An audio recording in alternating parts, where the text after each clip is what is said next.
Welcome to the Call Center Crew podcast, where we educate, empower, and help you execute in the everyday grind that is contact center.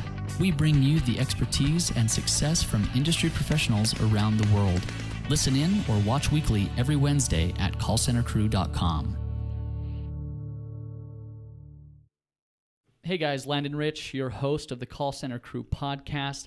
Super excited today to be bringing you, you've over the past couple weeks of content over here, the Christmas season. You've heard me talk a lot about family. I don't dive too much into it, but today I'm super excited to be bringing you a family member of mine. It just happened to be that last week we were at a family dinner.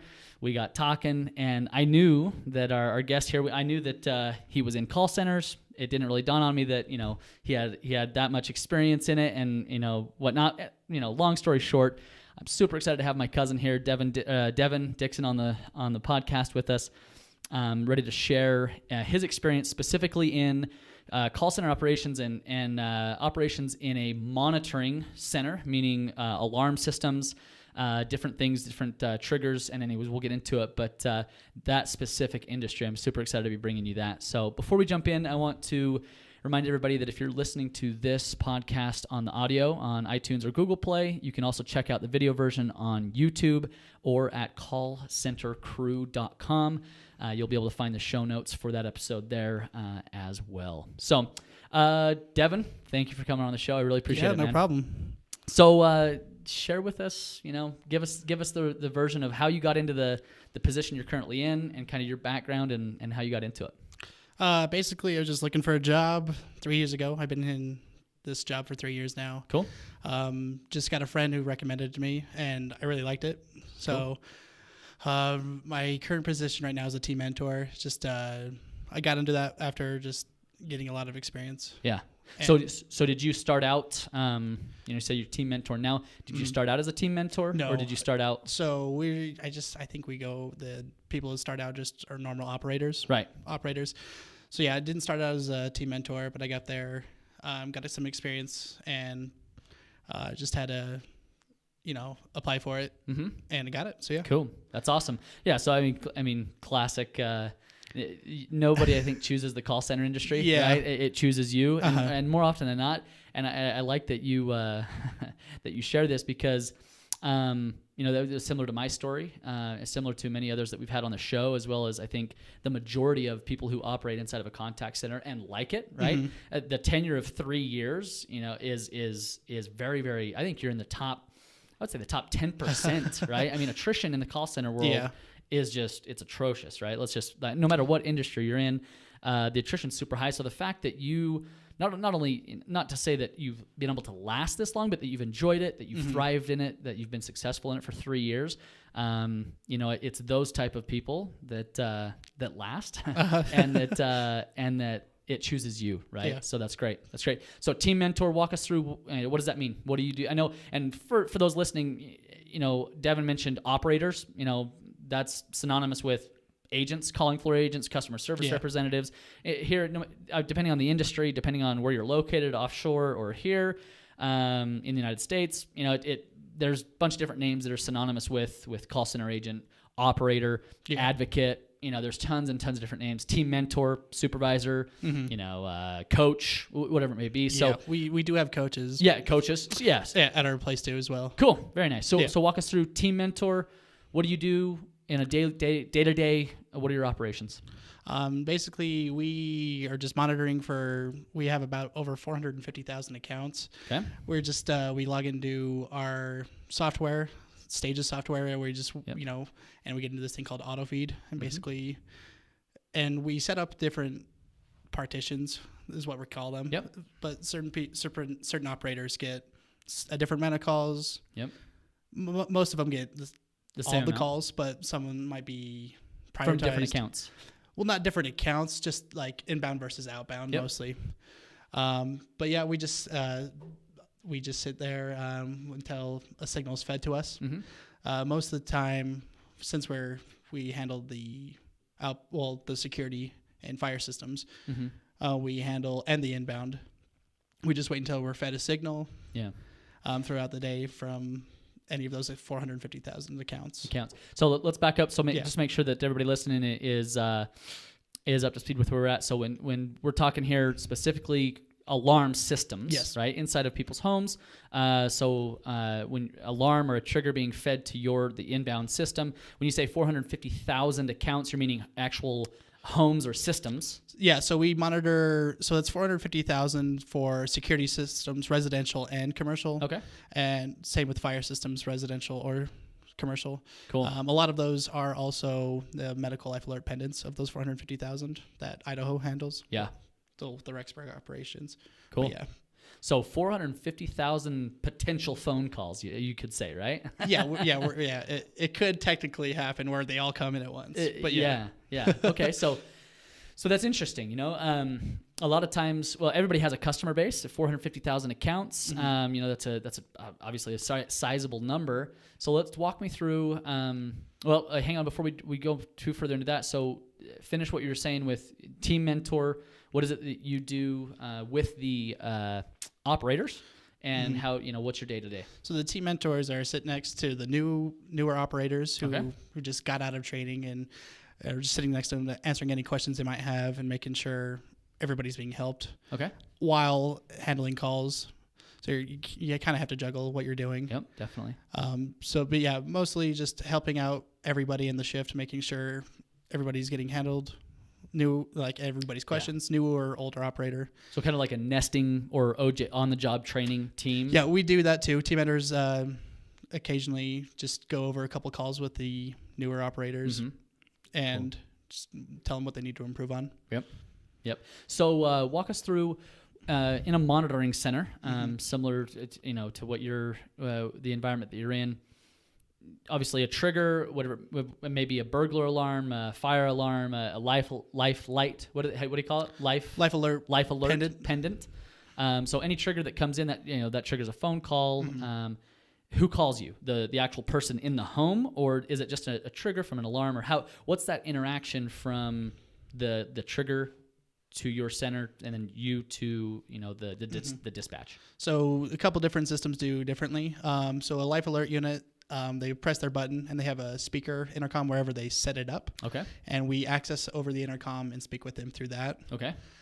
Some security systems have that way where not if they press a button. Well, they can do that. They can press a burglar or a panic button on their panel. Right. But if like a front door or a motion detector is set off while the alarm is set, we'll go over the two-way. Over the two-way panel. Two-way intercom. Yeah, so that's similar at my home here in northern Utah. We have a system that does that, so I'm familiar with that.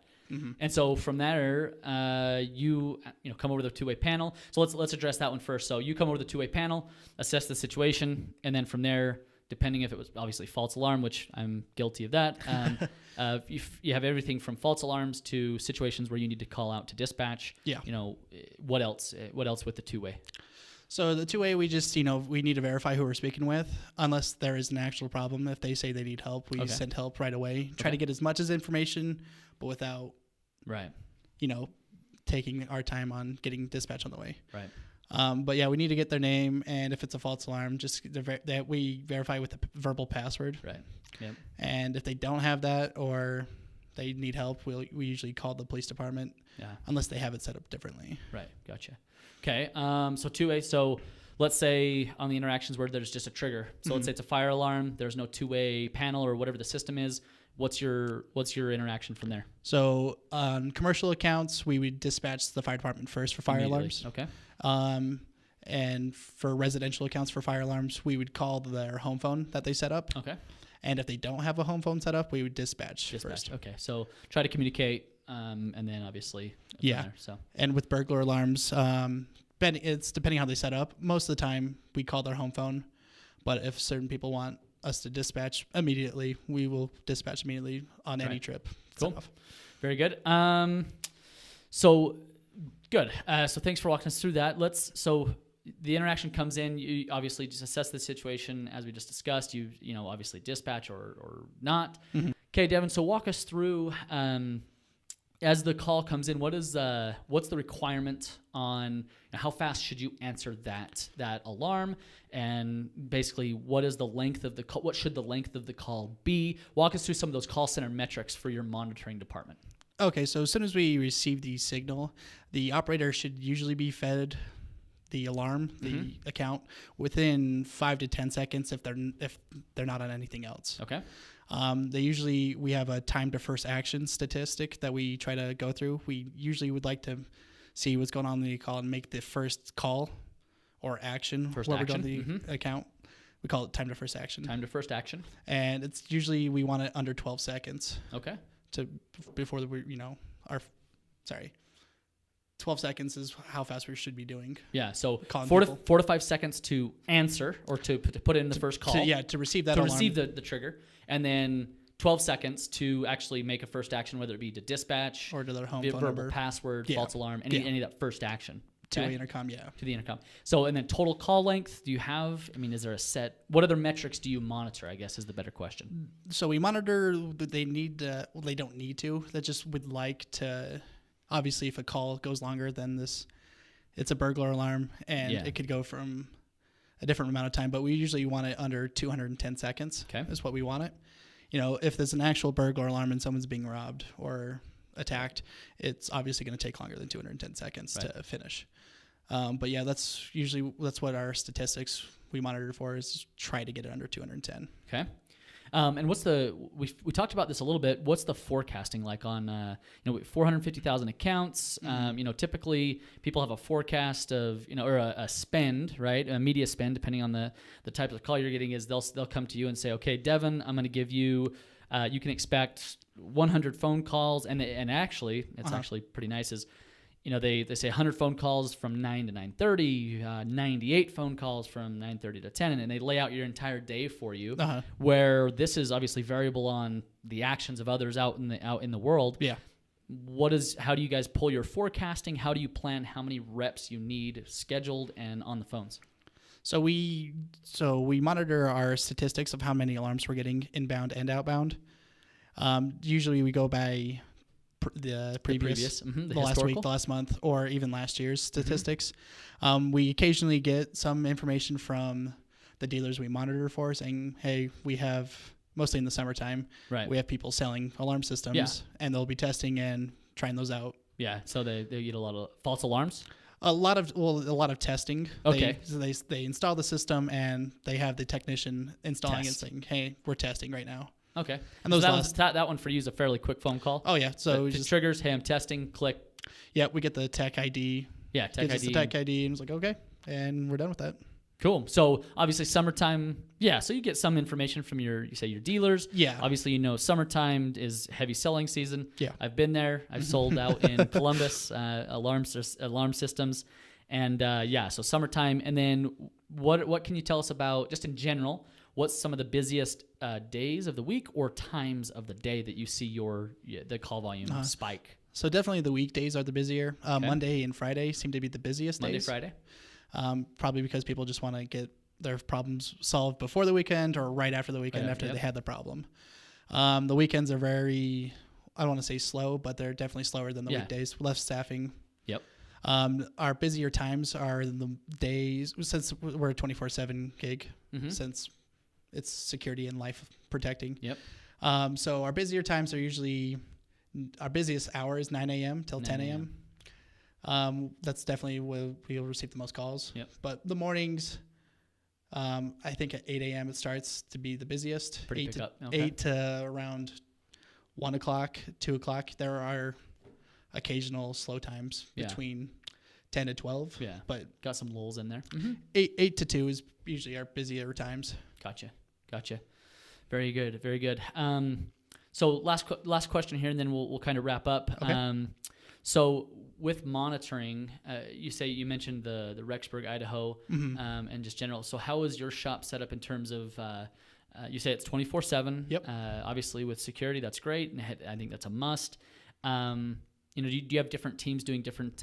You mentioned that certain operators handle different inbound, outbound. Walk us through kind of your setup, your operational setup, just as a whole, and kind of how you work those and what goes into those decisions. Gotcha. So mostly we have we have around 20 people, 20 to 25 people in the Ogden branch. Most of the people are taking everything inbound and outbound. We do have this thing called trouble signals. Okay. It's where somebody's door sensor, or like a faulty door, faulty sensor, power loss, low battery, any non-important, not a high priority signal. Yep. We have 2 to 3 people calling on those the whole day, while everybody else is taking outbound or inbound. Gotcha. Inbounds are definitely busiest.